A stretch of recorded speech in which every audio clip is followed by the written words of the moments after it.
Hello दोस्तों। तो आज की जो हमारी वीडियो है वो एक वैकेंसी के बारे में होने वाली है। वो वैकेंसी एसएससी की है। एसएससी की जो एमटीएस की वैकेंसी है उसी के बारे में आज चर्चा करने वाले हैं। चर्चा इस प्रकार से करेंगे कि इसमें कुछ नई चीज़ें हैं। अब की बार नई चीज़ें शुरू की गई हैं और नई चीज़ एक ये भी मान लीजिए कि इतनी बड़ी वैकेंसी भी नहीं आती है जितना अब की बार आई हुई है। तो पॉइंट वाइज हम चीज़ों को देखते हैं कि क्या है वैकेंसी में या क्या चीज़ें हैं, एक रिक्वायरमेंट क्या है। ऐसे देखा जाए तो ये अब की बार कुछ ऐसे लोग भी इसमें अप्लाई कर सकते हैं जिनको मैथ भी नहीं आती है, वो कैसे कर सकते हैं। इन सारी चीज़ों के बारे में हम पॉइंट वाइज चर्चा करेंगे आगे। तो सबसे पहले हम एमटीएस के बारे में जान लेते हैं, यानी एमटीएस है क्या। तो एमटीएस जो होती है वो एक ग्रुप डी जॉब की तरह होती है, समूह घ की भर्ती होती है ये। इसमें अब इनका सोचेंगे आप कि इनका काम क्या होता है। तो इनका काम जो होता है किसी भी ऑफिस में फाइल का इधर से उधर करना इनका मुख्य काम होता है। तो जाहिर सी बात है एक प्यून की तरह होते हैं, यानी एक प्यून की जॉब होती है, उसी के सिमिलर होती है। दूसरी चीज़ अगर देखा जाए काम के हिसाब से इनकी सैलरी क्या होती है, यानी वेतनमान इनका क्या होता है। इनका जो वेतन होता है, इनकी सैलरी जो होती है वो अप्रॉक्स 20 से 25 हज़ार के आसपास होती है। जैसे हम देखते हैं कि सीएचएसएल की जो सैलरी होती है 38-40 के आसपास होती है, 38,000 40,000 मेट्रो शहरों में। और सीजीएल की सैलरी जो होती है वो 70,000 के आसपास होती है। बट इनकी क्या है, 20 से 25 हज़ार की सैलरी होती है इनकी। दूसरी चीज़ क्या है इसमें एमटीएस में, दूसरी इम्पॉर्टेंट चीज़ ये है कि ये जो वैकेंसी इसकी है वो काफ़ी ज़्यादा है। अब की बार काफ़ी ज़्यादा कुछ इस प्रकार से, जैसे अगर देखा जाए सिर्फ एमटीएस की वैकेंसी तो वो है 10,880 पोस्ट जो है वो सब एमटीएस के हैं टोटल, प्लस हवलदार के 529 पोस्ट ये हवलदार के हैं।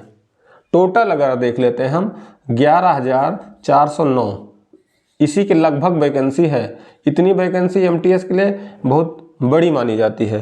तो ये हो गया टोटल वैकेंसीज।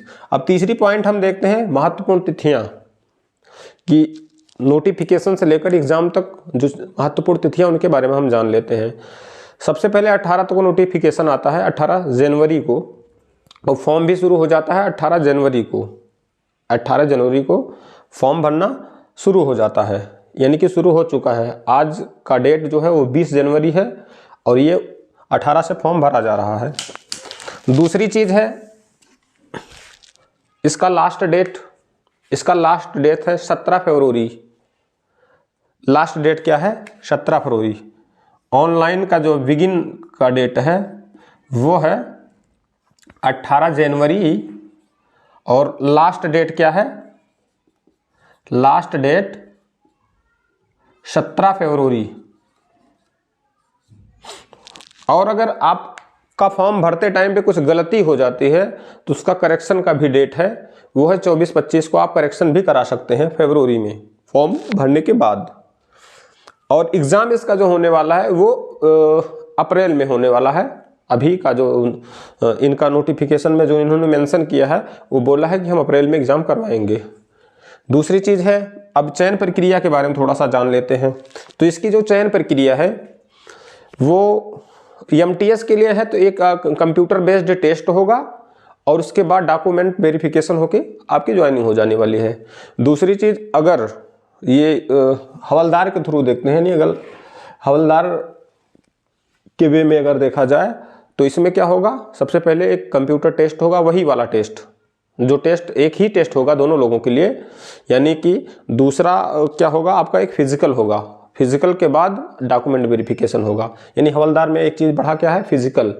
यानी कि अगर आप फिजिकल में नहीं भी पास होते हैं तो अगर मेरिट है आपकी तो आप एमटीएस में तो हो ही जाएंगे। ये इंपॉर्टेंट चीज़ हो गई आपकी। तो चयन प्रक्रिया आपकी क्या होगी, अगर एमटीएस के वे में देखेंगे तो आपका 2 ही स्टेप होगा। एक एग्ज़ाम आपका हो गया कंप्यूटर बेस्ड, उसके बाद डॉक्यूमेंट वेरिफिकेशन।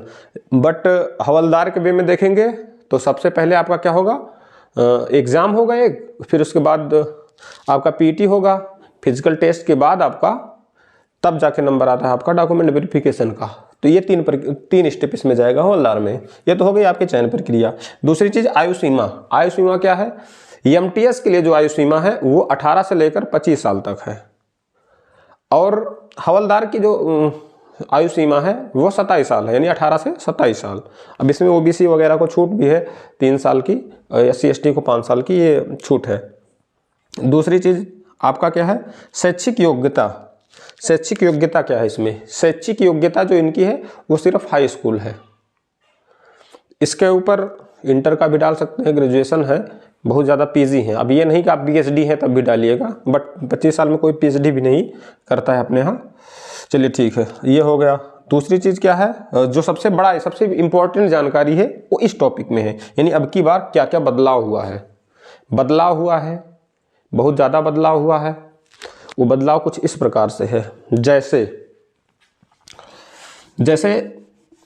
अब की बार जो पेपर होने वाला है वो पेपर 2 सेशन में होगा। 2 सेशन में होगा।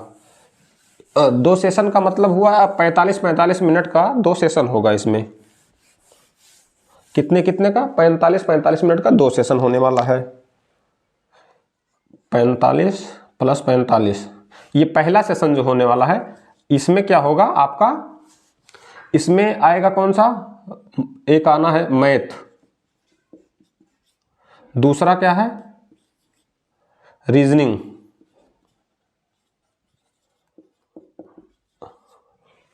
ठीक। ये कौन सा है? पहला सेशन होगा। अब ये दूसरा सेशन है। दूसरा सेशन क्या क्या सब्जेक्ट होने वाला है उसमें? GS है, और GS के बाद ये इंग्लिश है, इंग्लिश।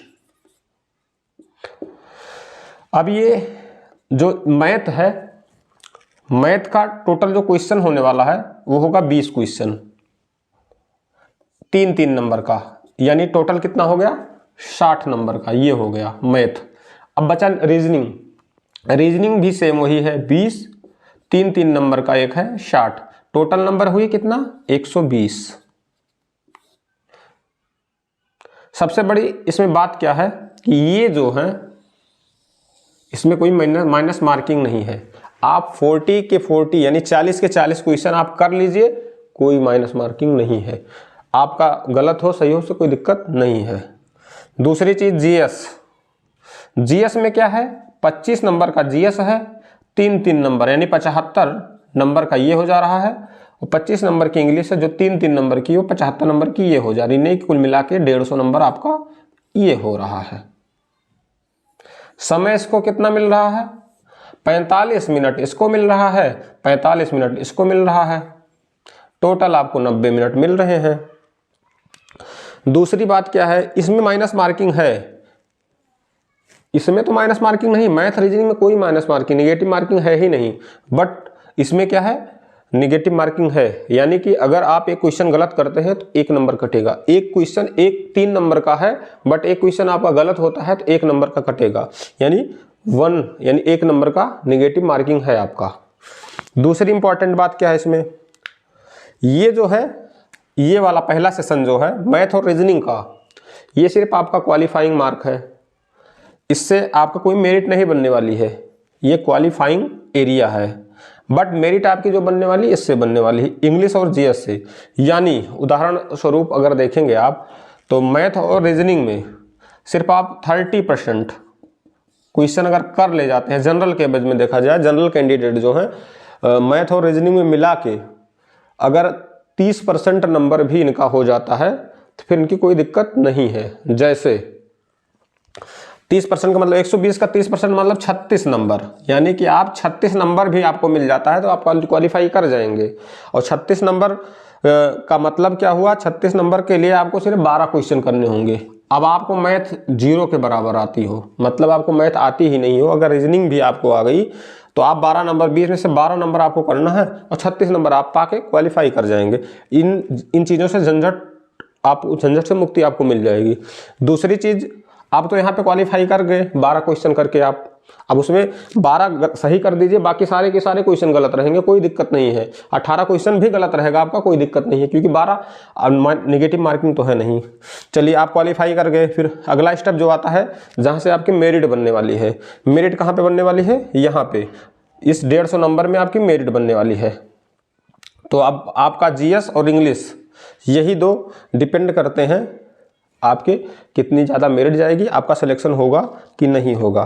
ठीक, तो आपको मेहनत जो करनी है इन दोनों में करनी है। अगर इनकी अच्छे से तैयारी आप कर लेते हैं तो आपको क्वालिफाई होने से कोई रोक नहीं सकता है। तो यही है आपका जो है इम्पॉर्टेंट बदलाव।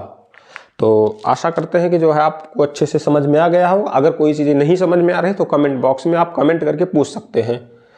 तो इसी के साथ जो है नई नई जानकारियों के लिए हमारे चैनल डू स्टडी पे जुड़ें आप, और इसी के साथ धन्यवाद।